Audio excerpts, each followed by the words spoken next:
நீலகிரி மாவட்டம் உதகை அருகே சாலையில் நின்ற காரை அதிவேகமாக மோதி தள்ளிவிட்டு சாலையோர பள்ளத்தின் அருகில் அபாயகரமான முறையில் அந்தரத்தில் தொங்கும்படி லாரி கிடக்கிறது.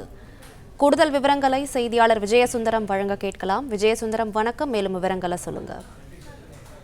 வணக்கம்.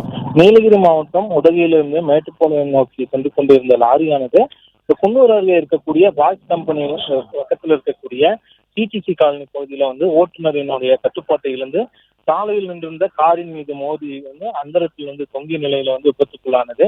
அதாவது இந்த லாரியை ஹரி என்ற ஒரு ஓட்டி வந்ததாகவும் அதிவேகத்துல வந்ததாகவும் அப்போது மக்கள் கூறி வந்துட்டு இருக்காங்க. அதிவேகத்துல வந்த லாரியானது சாலையில் நிறுத்தி வைக்கப்பட்டிருந்த அந்த கார் மீது மோதியதுல அந்த காரானது கவிழ்ந்து பெரும் விபத்துக்குள்ளாயிருக்கு.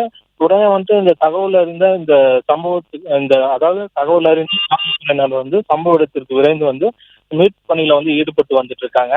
இதுல லாரி கிளீனர் காயத்துடன் மீட்கப்பட்ட நிலையில அவர் குன்னூர் அரசு மருத்துவமனைக்கு அனுப்பி வச்சு அங்க அவருக்கு முதலுதவி சிகிச்சையானது அளிக்கப்பட்டு வந்துட்டு இருக்கு. இந்த விபத்து குறித்து தற்போது வெலிங்டன் காவல்துறையினர் விசாரணை மேற்கொண்டு வந்துட்டு இருக்காங்க.